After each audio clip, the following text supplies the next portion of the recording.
Monday night raw के review वाले brand new episode में आप सब लोगों का वेलकम है। इस एपिसोड में हम बात करेंगे आज हुई मंडे नाइट रॉ के बारे में, जिसके मेन इवेंट के अंदर जजमेंट डे ने जे ऊसो को ठिकाने लगा दिया। स्टार्टिंग में उन्होंने कोडी रोड को लंगड़ा बना दिया।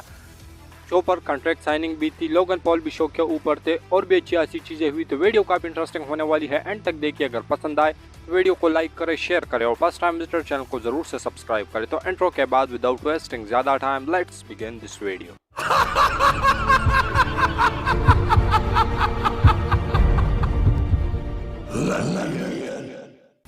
तो सबसे पहले जो शो की स्टार्टिंग है वो हमें देखने को मिलती है जजमेंट डे के साथ, यानी Damian Priest and Finn Balor के साथ। वो रिंग के अंदर आते हैं और कहते हैं कि किस तरीके से हमारा खोया हुआ बेल्ट जो था वो हमें वापस से मिल गया, यानी हमारा खोया हुआ गोल्ड हमें वापस से मिल गया। हमने कोडी रोड और जेउसो को हरा के ये बेल्ट वापस ले लिए हैं और अब हम आगे भी डोमिनेट करेंगे। जिस तरीके से मंडे नाइट रॉ को हम पहले से भी डोमिनेट कर रहे हैं तो आज भी डोमिनेट करेंगे। उसके बाद कोडी रोड आके इंटरप्ट करते हैं जजमेंट डे को।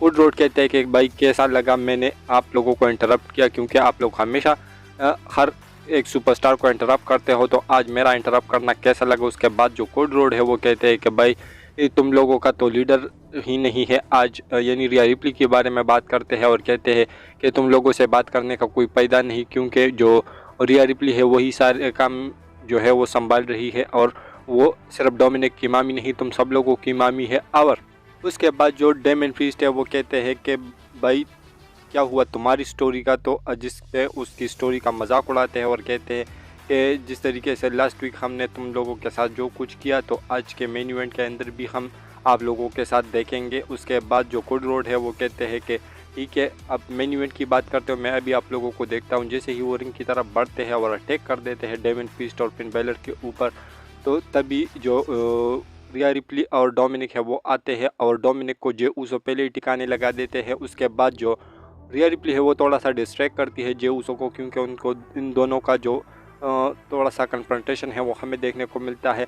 अब इसी कन्फ्रंटेशन के अंदर ही जो कोडी रोड है उसको टिकाने लगा देती है जजमेंट डे, क्योंकि वहाँ पर जो जेडी मैकडोना है वो आ जाते हैं और उस जो कोडी रोड का पाँव है उसको थोड़ा सा इंजर्ड कर देते हैं, क्योंकि उसको स्टील चेयर में फंसाकर जिस तरीके से जो डेमन प्रीस्ट और फिन बेलर मार देते हैं तो वो काफ़ी कमाल का लग रहा था। और ऐसा लग रहा था क्योंकि उसको इंजर्ड किया। उसके बाद जे ऊसो स्टील चेयर लेकर आते हैं और जजमेंट डे वहाँ से भाग जाती है।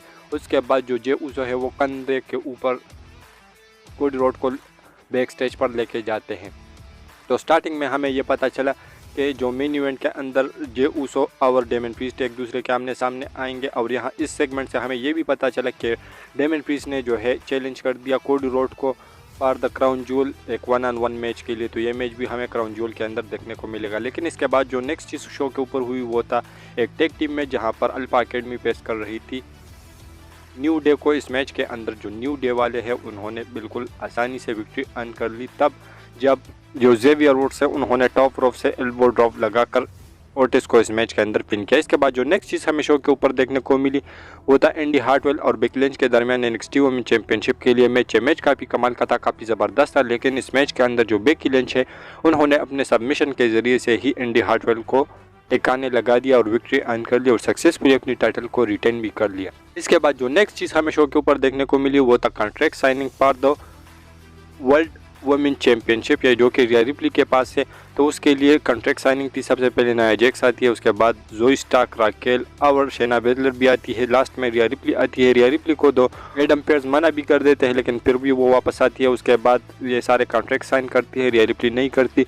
लास्ट में जो नाया जैक्स है वो कहती है कि मैं तुम लोगों को सारों को टिकाने लगाऊंगा और रिया रिप्ली से मैं टाइटल ले लूँगा। उसके बाद जो है इस चारों के बीच में ब्रॉल होती है, रिया रिप्ली भाग जाती है और एंड में स्टैंड होल्ड करती है नाया जैक्स और रैंप पर खड़ी थी रिया रिप्ली एक दूसरे को देख रही थी और बैक स्टेज में रिया रिप्ली से भी एडम पेयर्स ने साइन करवाए। तो इसका जो कॉन्ट्रैक्ट साइनिंग है वो हमें देखने को मिला, जो कि काफ़ी कमाल का था, काफ़ी ज़बरदस्त था और मज़ा भी आया इस सेगमेंट के अंदर। इसके बाद जो नेक्स्ट चीज़ हमें शो के ऊपर देखने को मिली वो था अगेन एक सिंगल मैच विंची और जॉनी गार्गेनो का। इस मैच के अंदर जो गार्गेनो है वो भी जीत जाते हैं टमासो चैंपा की हेल्प की वजह से, जो कि काफ़ी कमाल का मैच था। इसके बाद जो नेक्स्ट चीज़ हमें शो के ऊपर देखने को मिली वो था लोगन पॉल का रिंग के अंदर आना। लोगन पॉल रिंग के अंदर आते हैं और रे मिस्टीरियो के बारे में बात करते हैं, डेनियल डेनिस के बारे में बात करते हैं कि किस तरीके से मैंने उसको हराया और अभी उसके पास जॉब भी नहीं है और वो एक फ्री एजेंट बना हुआ है। उसके बाद कहते हैं कि मैं इसी तरीके से रे मिस्टीरियो को भी हराऊंगा, क्राउन ज्वेल के अंदर उससे यूएस टाइटल ले लूँगा और फिर वो भी एक फ्री एजेंट बन जाएगा। उसके बाद वो कहते हैं कि मेरे मारने से जो है एक बंदा खुश हो सकता है रे मिस्टीरियो को, और वो है डोमिनिक मिस्टीरियो। डोमिनिक मिस्टीरियो को बुलाते हैं, वो रिंग के अंदर आते हैं और कहते हैं कि भाई तू ही सही बंदा है कि अगर तू मेरे बाप को हराएगा तभी मैं अकेला ही चैम्पियन बना रहूँगा, क्योंकि इस टाइम पर हम 2 मिस्टीरियो है और अगर तू मेरे डेड बीट से जो है वो चैम्पियनशिप ले लेगा तो फिर एक ही मिस्टीरियो चैम्पियन बना रहेगा और वो रहूँगा मैं। इस पर जो क्राउड है वो काफ़ी ज़्यादा बू भी करता है। उसके बाद जो लोगन पॉल है वो सामेंथा एरवन से कहते हैं, जो कि आई थिंक रिकोशे की गर्लफ्रेंड है, उसे कहता है कि भाई तू भी यहाँ पर आ जा, जिस तरीके से मैंने तुम्हारे जो बॉयफ्रेंड है उसको हराया तो इसी तरीके से मेरे मिस्टीरियो को भी हराऊंगा, तो कैसा लगेगा कि मैं यूएस चैम्पियन बनूंगा, तो ज़रा से अनाउंस कर ले। जैसे ही सामेंथा एरवन रिंग के अंदर आती है और ये थोड़े से चढ़ानी वगैरह करते तभी जो रिकोशे है वो आते हैं, लोगन पॉल के ऊपर अटैक करते हैं और डोमिनिक मिस्टीरियो के ऊपर अपना स्प्लैश मारने चलते हैं, लेकिन लोगन पॉल उसको खींच लेते हैं। तो अगले वीक जो डोमिनिक मिस्टीरियो और रिकोशे है उस दोनों का मैच भी होने वाला है, लेकिन ये सेगमेंट जो था ये काफ़ी कमाल का था। इसके बाद जो नेक्स्ट चीज़ हमें शो के ऊपर देखने को मिली वो था वुमेन टैग टीम में, जहां पर पाइपर नेवन और जो चेल्सी ग्रीन है वो अपनी टाइटल को डिफेंड कर रही थी against Natalya and Nikki Cross. एक डिफरेंट निकी क्रॉस आज हमें देखने को मिली। ये मैच काफ़ी कमाल का था, काफ़ी ज़बरदस्त था, लेकिन एंड जाते जाते ये नटालिया के लिए गज़ाब बन गया। क्योंकि जो निकी क्रॉस है वो बीच में ही छोड़कर चली जाती है और एंड में पाइपर ने और चेल्सी ग्रीन वाली जो टीम है वो विक्ट्री अर्न कर लेती है नटालिया को पिन करके। इसके बाद जो नेक्स्ट चीज़ हमें शो के ऊपर देखने को मिली वो था अगेन एक कमाल का मैच, जहां पर ड्रू मैकिंटायर पेश कर रहे थे सेमी ज़ेन को। ये मैच काफ़ी कमाल का था, काफ़ी ज़बरदस्त था, लेकिन मैच जैसे ही पेस पकड़ने लगा तभी जो रिया रिप्ली है वो आती है और वो थोड़ा सा डिस्ट्रैक्ट करती है ड्रू मैकिंटायर को, तब जब वो क्लेमोर मारने चलते हैं, लेकिन उससे ज़्यादा जो डिस्ट्रैक्शन है वो सेमी ज़ेन पाते हैं, क्योंकि सेमी ज़ेन ज़्यादा डिस्ट्रैक्ट हो जाते हैं और इसी का फ़ायदा ड्रू मैकिंटायर उठाते हैं तब जब वो क्लेमोर लगाने चलते हैं सेमी ज़ेन के ऊपर और वो सक्सेसफुल भी हो जाता है और उसके बाद जो ड्रू मैकिंटायर है वो उस मैच के अंदर विक्ट्री अर्न कर लेते हैं। उसके बाद जो रैंप पर रिया रिप्ली थी वो खड़ी हो जाती है और वो ड्रू मैकिंटायर की तरफ देख रही थी, लेकिन ड्रू मैकिंटायर उसकी तरफ नहीं देखते और बैक स्टेज पर चले जाते हैं। तो ये एटीट्यूड आज ड्रू मैकिंटायर का काफ़ी कमाल का लगा। इसके बाद जो नेक्स्ट चीज़ हमें शो के ऊपर देखने को मिली वो था ब्रॉन्सन रीड और अकीरा टोजावा के दरमियान मैच, और इस मैच के अंदर ब्रॉन्सन रीड ने आसानी से अपने सुनामी फिनिशर के साथ विक्ट्री अर्न कर ली।